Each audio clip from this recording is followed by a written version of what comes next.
Welcome to New England Lacrosse Journal's Chasing the Goal podcast, your destination for all things lacrosse. I am your host, Kyle Devitt. Alongside me, Mr. Jack Piatelli. Jack, how we doing? Doing great. No complaints today. Really? None. Nothing?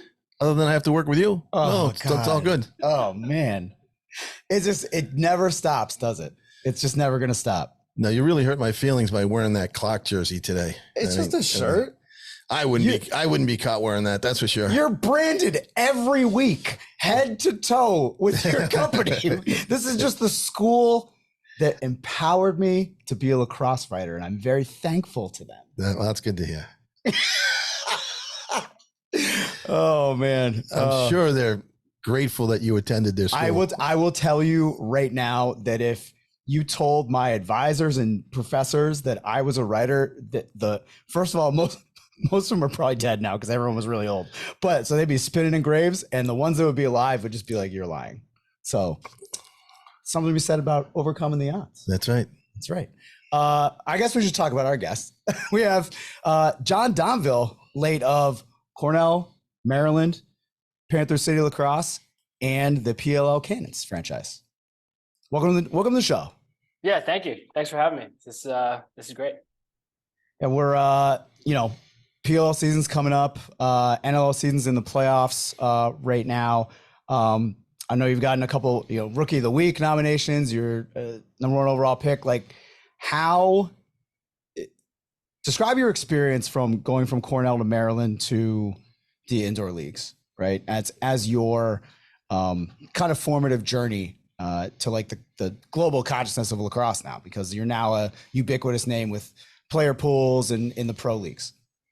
Yeah, it's been a whirlwind, frankly, especially because, that last 18 months or so during the pandemic, we didn't get to play. So, since then, kind of haven't stopped playing, which has obviously been awesome. That's what we were kind of looking to do. And, you use the word formative. Cornell was my formative years as a lacrosse player. I think, no doubt about it. I've learned from, a ton of great players, a ton of great coaches throughout my career at different stops, but certainly the place I made the most growth was Cornell. And then, academically, I made the decision to go to Maryland and take a journalism program that was kind of offered at not very many places. And then, from a lacrosse perspective, obviously a pretty crazy experience there, and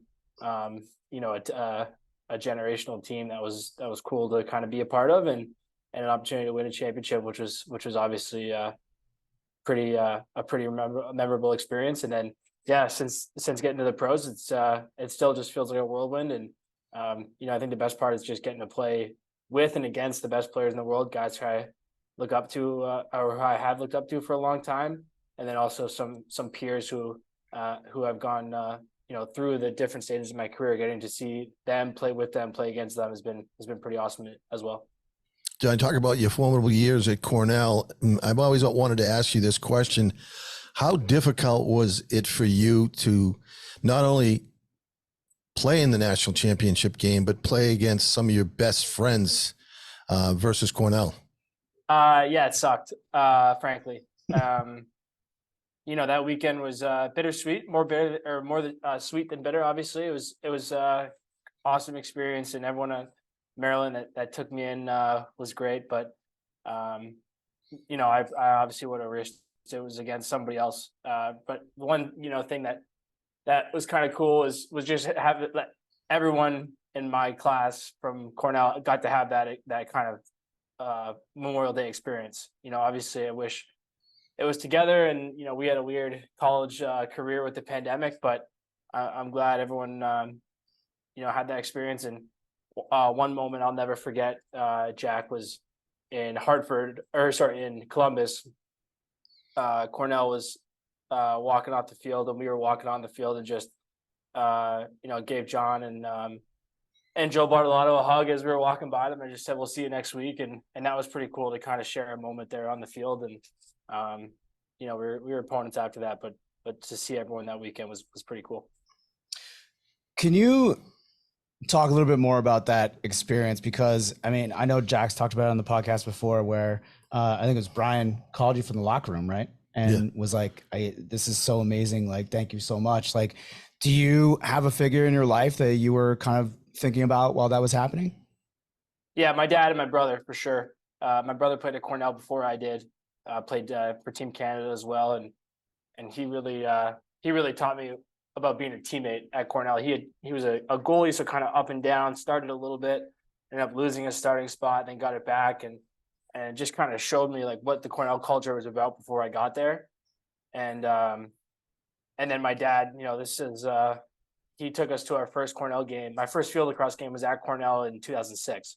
And my dad just looked it up. It was the closest, really good program to home, and took us down there. And then from there on, that kind of started the path in motion. And he coached me when I was little, coached me through club lacrosse, and just to share that moment with them was pretty cool. And then those were kind of the two sticks. Obviously, my mom was huge, supporting me and everything, and my sister and that kind of thing. But my dad and my brother on the lacrosse side for sure. How did you get started playing lacrosse? I know you're from Canada, Toronto, and obviously box lacrosse is very prevalent in Canada. Were you a hockey player as well? Yeah, so I played hockey as well. My dad grew up in Calgary, Alberta, which is kind of one of the three main hubs of lacrosse in Canada.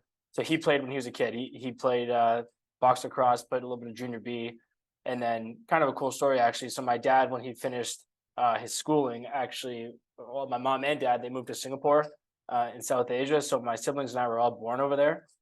So I was born in '98 in Singapore. We ended up moving back to Calgary in '99. And as the story goes, my brother is 5 years older. So my brother would have been like 5.5. As the story goes, the first thing we did when we got home is my dad went to the store and got some lacrosse sticks for my brother, or just for my brother. I was like a baby at the time. So I was in it really young, 3, 4. I was one of those guys, I think similar to Brian Jack, who was, just following my brother around whenever I could. And then an interesting kind of story, which I don't actually know if I've really talked about, but when we moved from Calgary to Toronto, this would have been in like '04, so I would have been like 6-ish. We were staying for a short time at my dad's uncle's place, and it was kind of a small house. I don't think we had a TV or anything like that, so essentially there's nothing to do. So we were outside all the time, and we played a ton of lacrosse. And I can't remember how long we were there. It was only a couple months. We played a ton of lacrosse, and I think that kind of gave me a leg up at like 5, 6 years old, especially stick skills wise. So that was kind of like an early jump start. And then, from there, I just kind of loved it. Played hockey all the way through as well, but definitely lacrosse, summertime was lacrosse time. When you're transitioning to playing hockey and box lacrosse, how did you use the skills that you learned there to be an effective field player? And how did you know you were going to be a creator and a scorer? Yeah, it's interesting because I had the worst hands in hockey in the world. I was a defenseman and would score like once a year. So I guess it was a good time to get all that stuff out. But yeah, my dad always emphasized when I was young that like assists and loose balls. Those were his big things, and especially assists. So that was kind of always the focus, and frankly, that was always my skill set growing up. I had to get better as a scorer in college, and I still have to get better as a scorer now. That's the part I really have to work on. So the creating stuff, I think, was just instilled in me by my dad when I was little, and really reinforced through positive reinforcement, like get your teammates involved. And then, I think one thing that helped me with that, more so than the hockey piece, was just watching a lot of lacrosse. We watched a ton when I was a kid. Obviously, that was because of my brother, but also go to watch junior A games, pro games, all that kind of stuff. And I think that's something that really helped me, kind of learn the game, was just watching a lot of it. And, if you're a parent, maybe listening to this, that's, I think, an underrated aspect of player development, is just have your kid watch really good players. And I took stuff from so many guys in junior A and that kind of thing. And, that really helped me. Who was your guy? Who was the guy that you wanted to play like? Yeah, two guys that were like kind of like mid age group, or like I would have been like not really little, but kind of slightly older. I watched a lot of like Randy Stats and Riley O'Connor, and those guys were awesome feeders. So those were kind of guys I took a lot of the passing stuff from. And then Dan Dawson's from my hometown, and he's a righty. So I would like to say I want to play like Dan, but I don't think anyone plays like Dan because he's so gifted and so unique that, I kind of had to adapt my game after there are other guys, but those would probably be the big names I think that come up. Did you know growing up that because your brother went to Cornell that you were going to head there as well, or what kind of a recruiting process did you go through? Yeah, pretty much. I think it was the easiest recruiting job of all time. I wouldn't say I got recruited. It was more they told me I could come and I said yes. So, yeah, That's- we Coach Kerwick said, "Hey, we're going to offer you." My dad and I drove down. He said, "We're going to offer you, and then let's go for lunch. We'll go to the art gallery after lunch, and then you can make your decision." And my dad just said, "I think we're all good," and shook hands, accepted the offer on the spot, and drove home. Probably one of the easiest recruiting Sounds like the transactions I've greatest. ever heard in my life. That's pretty good. It's the greatest recruiting story I've and ever one of the heard. best schools in the world, Cornell. So you obviously had a great experience at Cornell. Talk a little bit about your experience, the culture, and what it means to you to have played at Cornell. Yeah, like I said, it was my school from the start, and having my brother go there's a ton of pride. Still is, obviously, and the culture piece was something that was just huge to me. The chance to win was huge, and the chance to be close to home, I think, was big too. I was about 4 hours door to door from my hometown, where I grew up, to Cornell, and I just felt like it was a perfect connection, or perfect fit in terms of culture. Guys who wanted to work hard, who wanted to do work hard in the classroom as well, and then have some fun as well. I just felt like I fit right in, and I just think there's sometimes you just have something that you can't explain that just fits, and that was me with Cornell. And I think it just goes back to seeing it for that first time back in 06, and then kind of following in my brother's footsteps. You came from winning tradition programs, Cornell, Maryland, you win a national championship, and the teams you've been playing on, Dallas did make the playoffs, but the Boston Cannons did not do very well this summer. How much of an adjustment challenge has it been for you playing for, these professional teams that don't have the same winning traditions that you played for in college? Yeah, in the summer, it was obviously not the best summer, and I think it was frustrating for everyone on that team.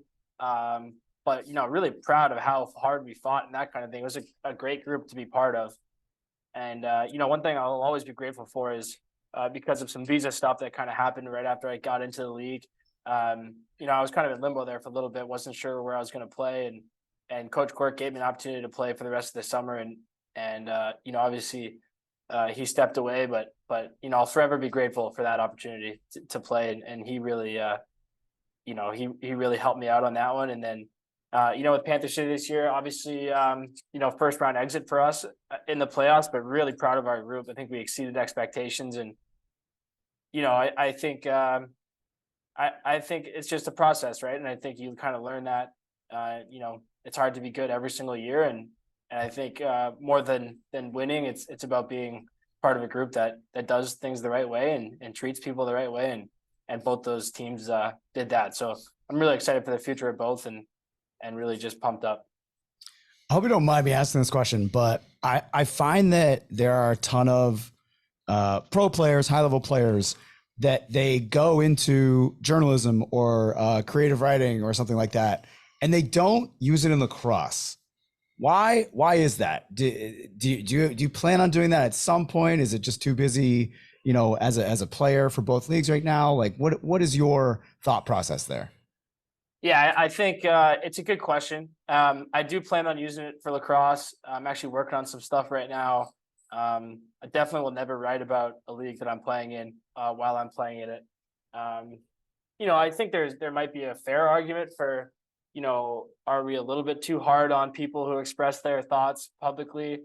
Maybe, but I also think that's something I respect too, that guys, take pride in what's said about their locker rooms and stuff, and that kind of thing. So, I'll certainly never be, writing anything journalistically about the leagues that I'm playing in, but younger leagues, yeah, I think, college, working on some college stuff right now, actually, just to kind of wrap up my degree at Maryland, working on a final class. So should have some cool stuff there. And then I broadcasted some stuff from Junior A with the Minto Cup this year and wrote some articles for them too. So that's kind of something that I'm excited about, but also I want to make sure that it's not about me. It's not about like, oh, when I played, I did this, like nobody cares, and I think it's hard to,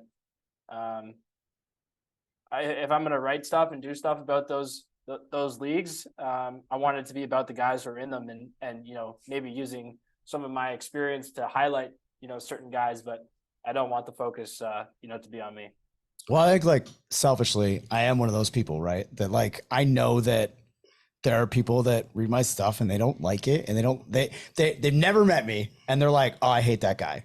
But I think that's changing now here since I've been here for a couple of years. But since you met me. Yeah. Since you've waltzed into my life and changed everything about my personality completely. I do think I'm asking you because I think it's a problem, right? I think there is a lack of overall writing talent to pick from. And I say that as someone that's trying to cultivate it and help people with that in my position, just doing it for a long time. You do anything for a long time, you can't be actually bad at it. Otherwise someone wouldn't pay you to do it. Right. So I do kind of know what I'm doing. I know. Go ahead. You were saving something.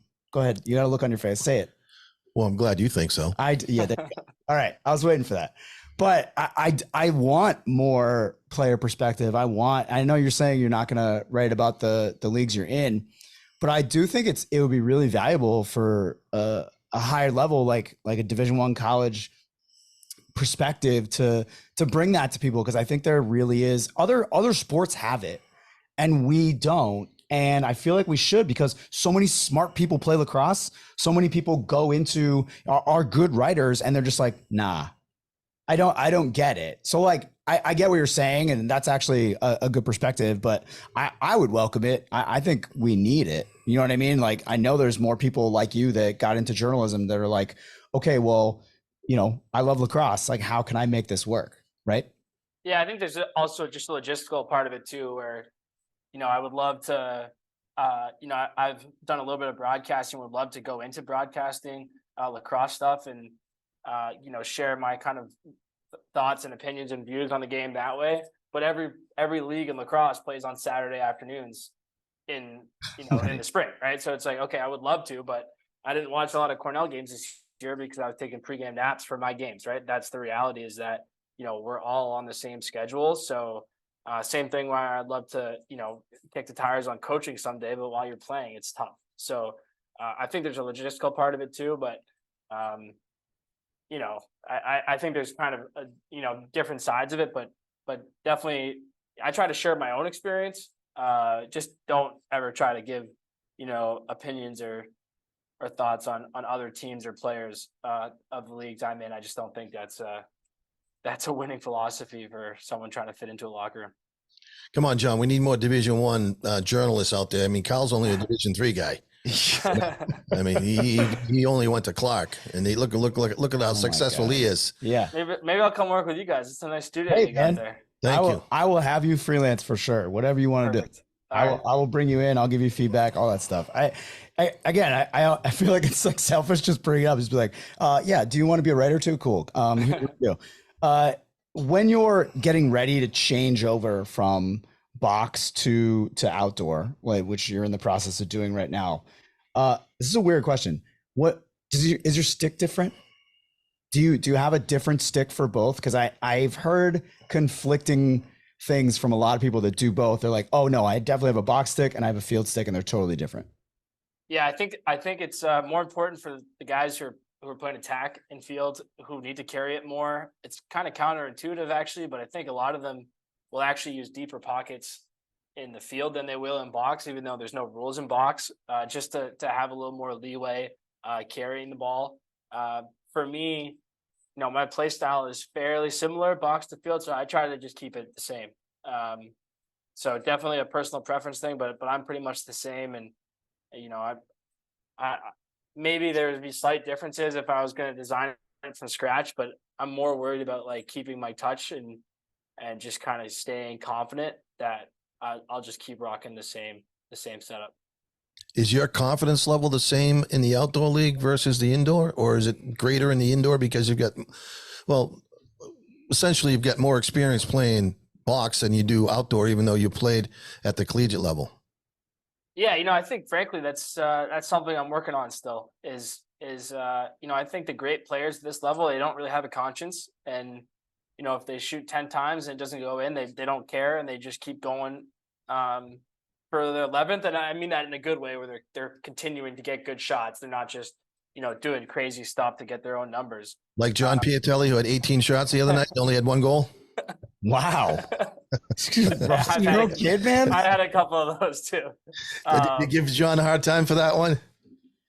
We used to, for sure. The one year, I think it was my junior year, which is actually, this is funny because Johnny was such a talented feeder in high school, and then had to kind of, I think, press himself to shoot more and to be more of a scorer. And then his junior year, just kind of like by anomaly, he started out with like 25 and 0 or something like that. Like all goals, not a single assist. We were giving him some grief about that, but he's obviously gifted, extremely gifted in both things. But yeah, I think the confidence thing, it just kind of comes and goes. Sometimes, you feel great. Sometimes you don't. And I think the challenge is like, what can you fall back to when it's not going well, and get yourself going again.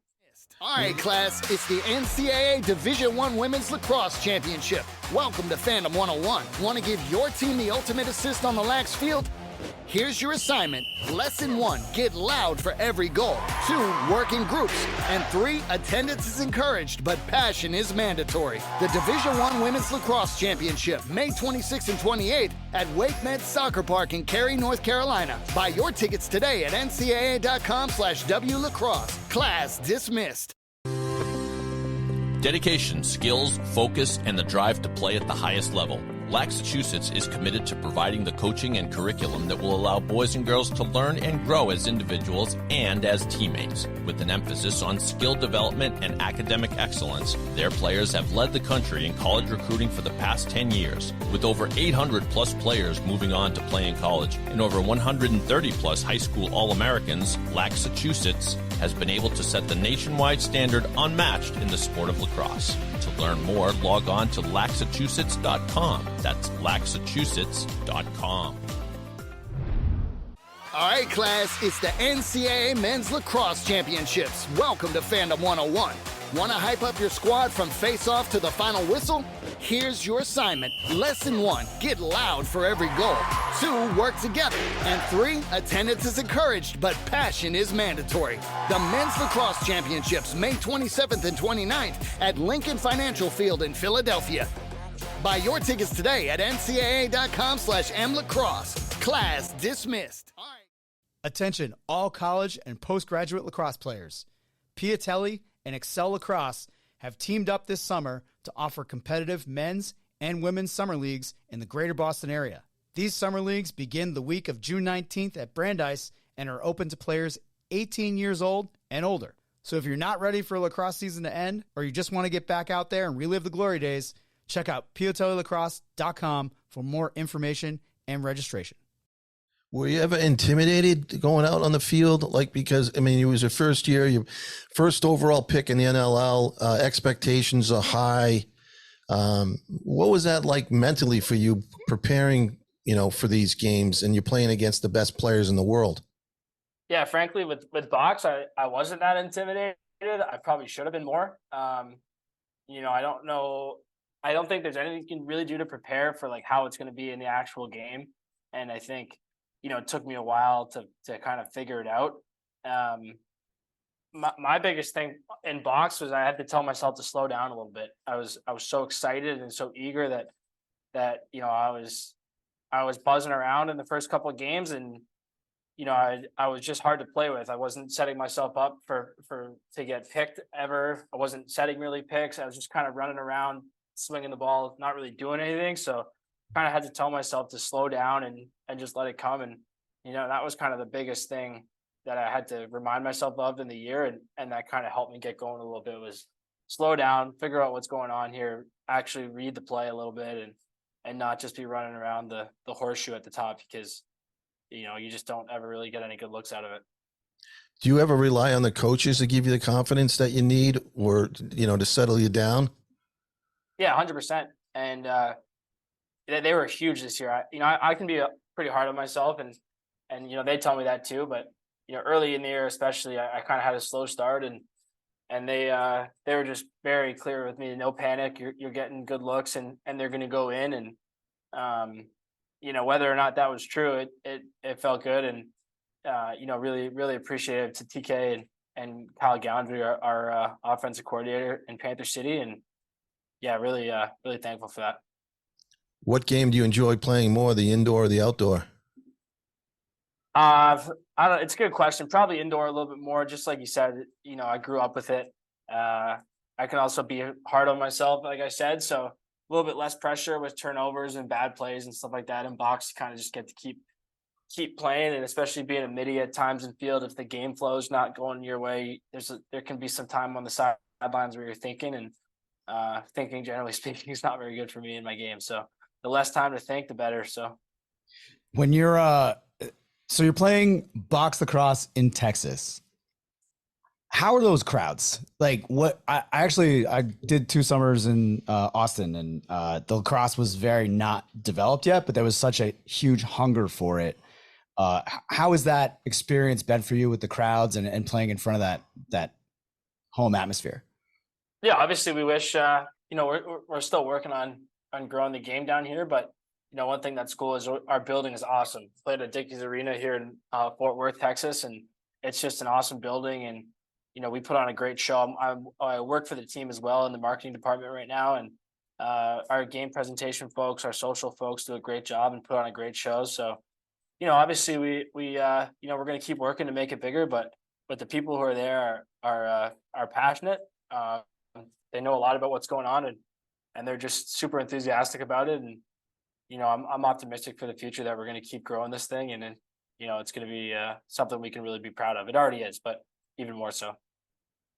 Kind of building on that, the trend up here. So we're in New England. There, obviously there was the PBLA, which didn't work out, but there's all these other kind of little teams and leagues that are starting up to kind of teach Americans how to play box.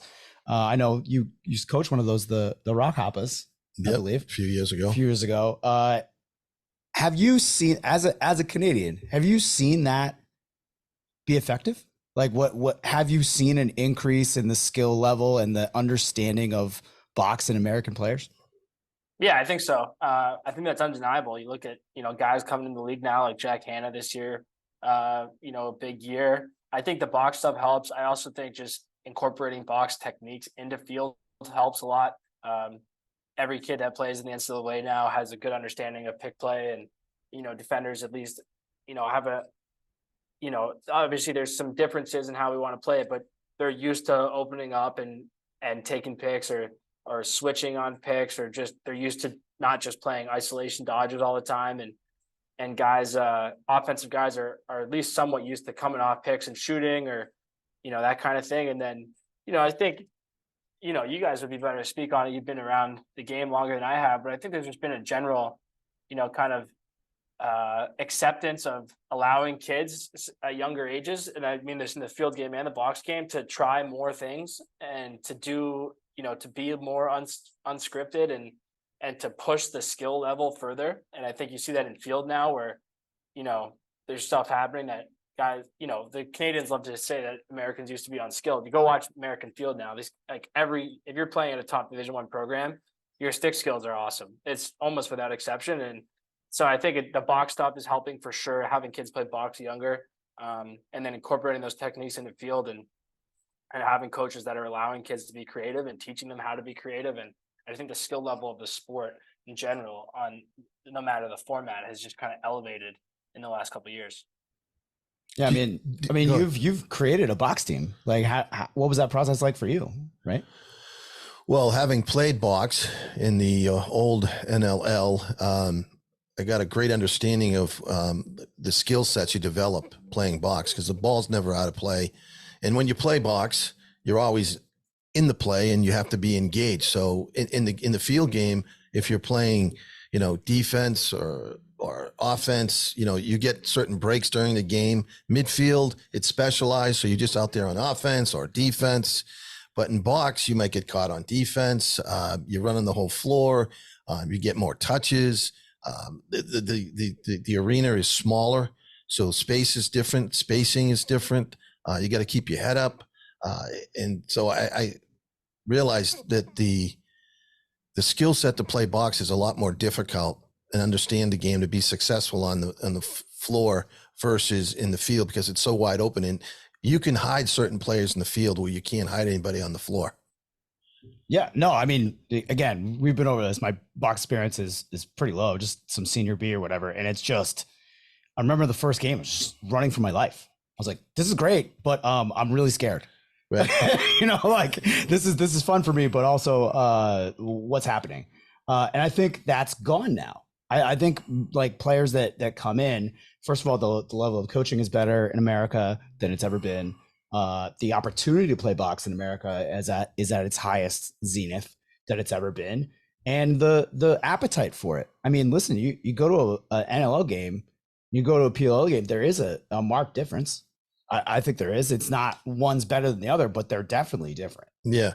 John, would you agree with this? I talked to my son, John, and I said, nothing is going to prepare you for your first game in terms of the intensity. He played in Buffalo, just the action. Once the whistle blows, you can practice and practice and practice and scrimmage. But come game time, I think the intensity and the compete level when you're on the floor is like nothing I ever experienced. Yeah, no doubt. Absolutely agree with that. And also, I think the biggest thing I noticed was the strength of the league on just kind of on average. Especially the defenders, everyone is just huge and super strong, and just kind of makes it hard to get inside. And yeah, it's there's nothing really you can prepare for it. But just on the box versus field thing, I think. One of the values of it that people don't necessarily realize at the youth level is that box necessitates a lot of decision making, and I think that's where some of the IQ stuff comes in. Is in a box game you're making hundreds of micro decisions. Should I slide? Should I go? Should I draw and dump? And if you go watch a youth field lacrosse game, 10-on-10 game, especially if it's a blowout, there's kids who aren't making a single lacrosse decision the whole game. They're playing defense and they're on the winning team or whatnot. And, that's why, even sixes, I think, is a great format for youth players to play in, because, we played a lot of sixes at Maryland last year, and it makes people make decisions on the field. And there's no way to really teach that or get better at it. You just have to have people learn how to do it. Should I slide? Should I go? Should I switch a pick? Should I not? Should I, drift, or should I set a pick? All of those decisions are hard to teach. And then sixes in box, you just, necessitates them over and over and over again. And, I think that's really beneficial for kids. Not only are you making more decisions, but you're actually not thinking about making those decisions. You just have to react and make the decision, where in outdoor, I think sometimes the problem with players is they're thinking too much about what they're going to do instead of just playing and reacting to the play on the field. Or they're just joysticked. To the point right. Where, like, they're not making the decision's made for them. And it's like, we're sliding when this happens. And then that's it. That's all you do. Right. Like the choice is kind of taken away. That's kind of one of the things I hate about watching, like coaching high school now and watching like certain teams. There's just certain teams that are just like, it's like a dude sitting there like this with a controller, like, now we dodge, click, and I again, in box, you can't do that. If you do that, like, of course there are man out plays, there's plays to be run, there's clear outs, all that stuff, there's picks, but you still have to have an adaptive ability. You still have to be able to be a creative player. Like, I don't even think you can play defense in box without having some sort of creativity in your game, right? John? Yeah, I think you just get used to, you kind of get used to the gimmicks a lot more too. You're used to seeing slip picks and that kind of thing. And box, for those who don't know, in Canada, you're not allowed by the rules to play offense, defense until you're like 15. So when you're young, everyone is playing everything, which is how you get a guy like Ian McKay from the Archers and And for the Bandits, he plays defense and box, and he scored like 60 goals a year at Vermont. That's kind of those guys are almost the most Canadian players because they really have the whole skill set that it creates when you're looking. Yeah, I made you promise me that you would tell me a John Tillman story, so I'm going to ask for it right now. That's John Tillman. I'm trying to think. I think my favorite Till story was, when I was kind of looking into going to Maryland, I sent him an email, we chatted, pretty briefly, and he started to kind of sell me on the offense we were running and all that kind of stuff, and I kind of said like, hey, I just want a chance to play. Like, basically, like, I didn't really want to talk about it. I was like, as long as you give me a chance to earn a spot and compete, then I'm all good. And on like our first, Tills went to Cornell as well, and on like our first or second call, we were chatting about like where we were going that night and what kind of beer we drank and like that kind of thing. And I remember just holding the phone about something like, wait, what are we talking about right now? And then after that, like in the summer leading up, he would text me like every week, like, hey, you need anything? And I remember just thinking like, I'm a college graduate. I don't know what I could possibly be needing every single week, but I appreciate you looking out for me.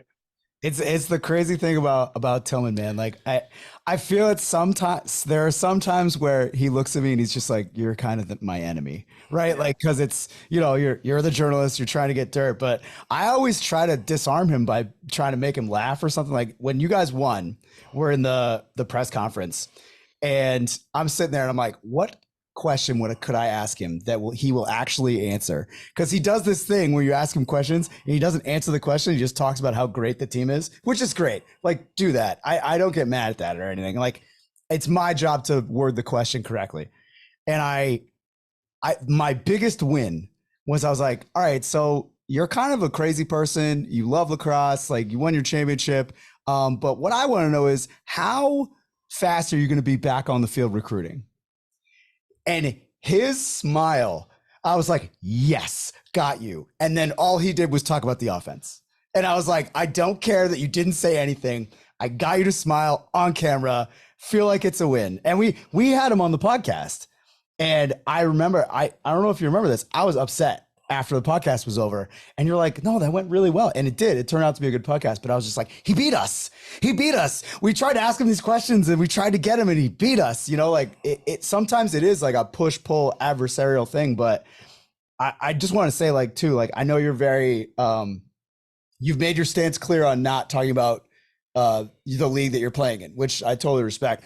But there is like an aspect of fun to it that is, maybe people don't see it all the time, but I like to talk about it in areas like this where it's very free flowing, where I can just be like, yeah, you got me. Or like, I'm going to get you, something like that. Like, that's actually the cool thing about working in lacrosse and why I'm like turning this podcast into an advertisement to come write and work in lacrosse is it is fun.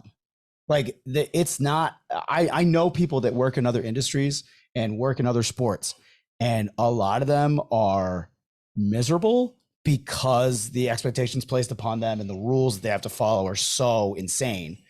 And in lacrosse, like, there really isn't any. I mean, you could walk up to any lacrosse game, Jack Piatelli, walk up to a lacrosse game and just be like, yeah, I'm gonna get tickets, I'm Jack Piatelli, and they'll be like, sure, here you go, wherever you want to sit, like, what do you want, what do you need? Just because of who you are, what you've done for the sport, you're recognizable, right? Like, that's actually a cool thing about lacrosse, that you can have the experience that you would pay thousands of dollars to have in other sports, just $15, $20, $60. Like that's one of the coolest things about lacrosse, and being a fan of lacrosse as well as working in it it's just great. I mean, we've done podcasts today, and one of the themes that we've said is like how great this is that we get to do this, and how like impactful it is on our lives, how lacrosse is impacting us, and how this podcast is just so much fun to talk to people and bring people in on that part of our lives. Yeah. And John's a guest today because he's one of my son's best friends. And obviously he's a great lacrosse player and willing to come on the show. And I'll let you be Jack Piatelli for a day if you want. There you go. Will you? Listen, again, I just want this shirt. Johnny. Wearing.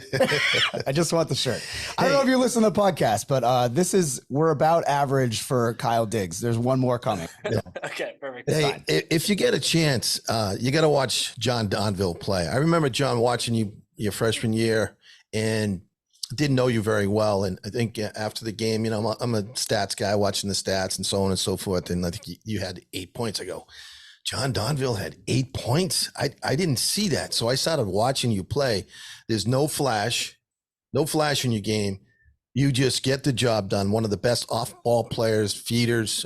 You see the game so well. And those who know the game realize how valuable your skill set is. And that may have taken probably, a couple of years at Cornell for fans, other coaches to recognize. Would you agree with that?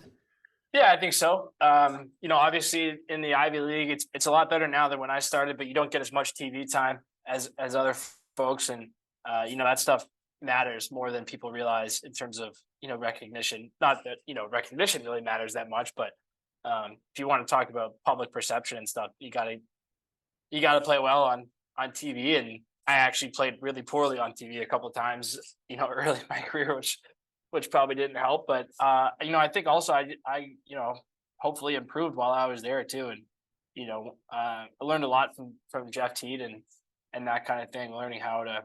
I was never really an off-ball guy until I got to school and realized that I was slower than everybody else. So I was like, okay, I got to figure something out here.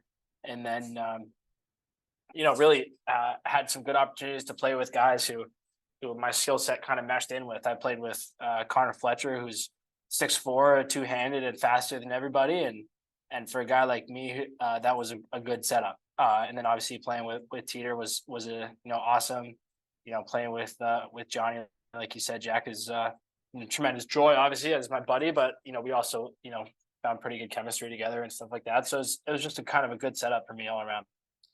You're a great example of, lacrosse is, a game made up of great athletes, non-athletes, big guys, small guys, skilled guys, non-so-such skilled guys. But like you said, you're an athletic guy, but you're not the fastest guy, but you're one of the smartest guys on the floor in the field. And IQ doesn't get emphasized enough, and how important it is to know not only your role, what your strengths and weaknesses are, and really getting to understand what's going on in front of you. Yeah, I think the way I always thought about it too is like, all right, so you want to have a big year, you want to score 30 goals. Am I going to beat a guy 25 times, 30 times and score unassisted? No. And that's like, it's unfeasible. And it's also like mentally, it's kind of overwhelming.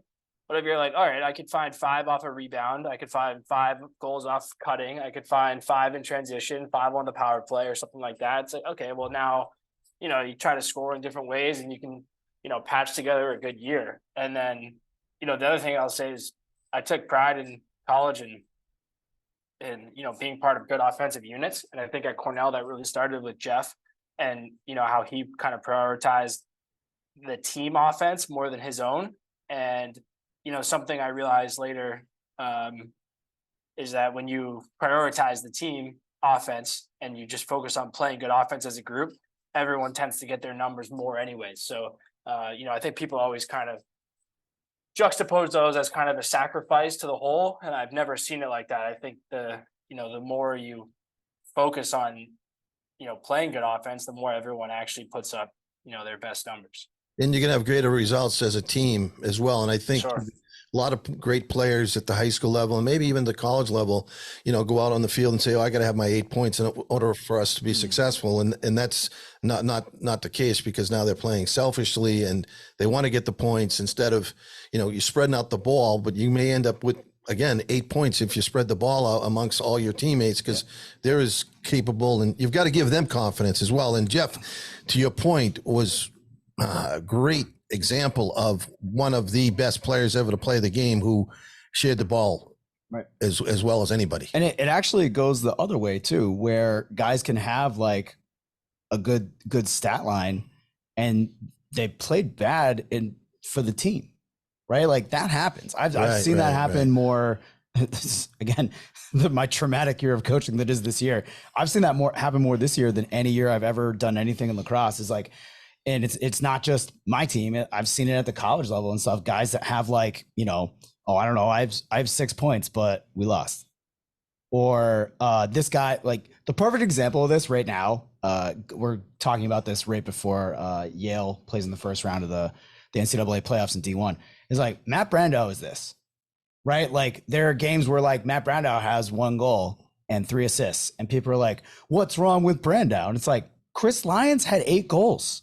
Like, do you not know how offense works? Like I've gotten a lot of people like say stuff like that to me. And I'm just like, I don't know what to tell you. Like you have to watch the game. And that's the other part of like, again, speaking to journalism and stuff, there are people with tons of opinions that just look at stat lines and you're like, you can't, that's not the job, man. It's not what we got to do. But I think you understand that. And I'm going to come to John's defense here.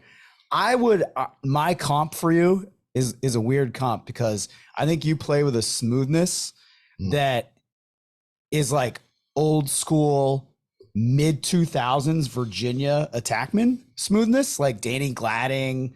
God, what's his name? The guy who calls games, Matt. No, I don't have it. Chris Rotelli, better example. Chris Rotelli is, what wasn't the fastest guy, wasn't even that big. Like you're bigger than he is, but the ability to just drag the ball, pull the defender and move it immediately is something that has made teams like Cornell very good and Maryland very good. And it's pretty apparent that you had a role in those because that's what you're good at. So that's my playing compliment for you. And I hope that you get to do that for the Cannons. Thank you. Because Lord knows the Cannons need that this summer. Let's get some of that. If you're a Cannons fan, that is. Absolutely. Yeah. I think that's going to do it for us on our end. That was a nice little journey through Cornell, through Maryland championship. Nice Tills story. Always good. Appreciate you coming on, John. John, good luck this summer. Look forward to watching you play. Appreciate that. It was 46 minutes that went by very quickly. Sounds good. Thanks for having me, guys. Thanks, John. And thanks again for listening to New England Lacrosse Journal's Chasing the Goal podcast. For Jack Piatelli, I'm Kyle Devitt. See you next time.